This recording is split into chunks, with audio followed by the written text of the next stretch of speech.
Hey everyone, welcome to my channel Electrick, and today we will be learning about the basic concept of resistance. Resistance, as we all know, means obstruction, that is, to obstruct or serve as an opposing factor. To understand this, let us consider an example where we see a pipe carrying water to a faucet, and under normal circumstances, when we turn on the faucet, water gushes out of it. Now, if the pipe is filled with small pebbles, then after some time we see the flow of water is slowly being affected and now the water is trickling down the faucet.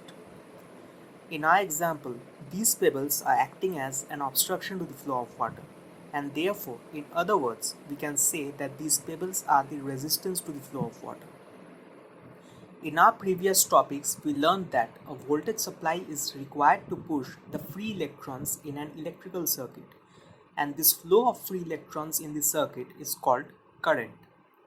Now, this flow is often met with an opposing factor which we call resistance in the electrical circuit.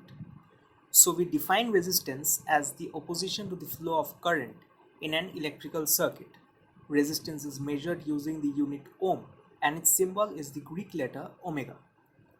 The resistance of an object depends in large part on the material it is made of.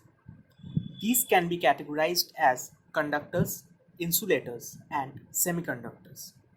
Conductors are materials that offer very little resistance where electrons can move easily. Examples of conductors can be gold, silver, copper, etc. Insulators are materials that offer high resistance and restrict the flow of electrons. These include materials made out of paper, wood, rubber, plastic, glass, etc. Semiconductors are materials that offer specific resistance in specific conditions. Examples of semiconductors are silicon, germanium, and gallium arsenide. Now, apart from the composition of the material of an object, there are certain factors that affect its resistance.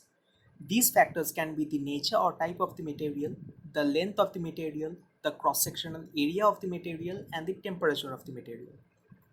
Okay, so each material has its own individual resistance, like a wire made of copper has a certain resistance and a wire made of aluminum has a certain resistance, and this value is fixed for either of them.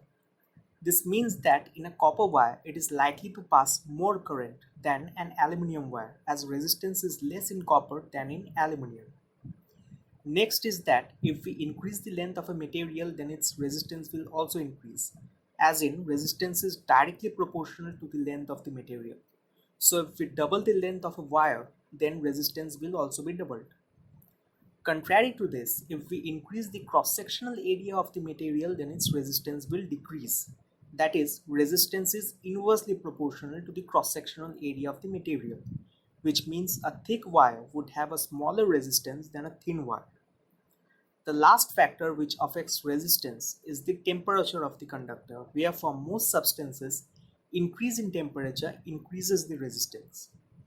Some substances like carbon show a decrease in resistance for increase in temperature, whereas for some alloys such as constantan and manganese, resistance changes very little with change in temperature. Thus, this erratic change for change in temperature is represented as coefficient of resistance for individual materials. So I hope that you now understand the concept of resistance, how certain materials exhibit resistance, and also the factors affecting resistance. If you have any further doubts or questions, please feel free to comment down below, and also don't forget to like, share and subscribe to my channel Electric. I will post stuff like this to clear your concepts and make it as simple and short as possible. Until then, bye.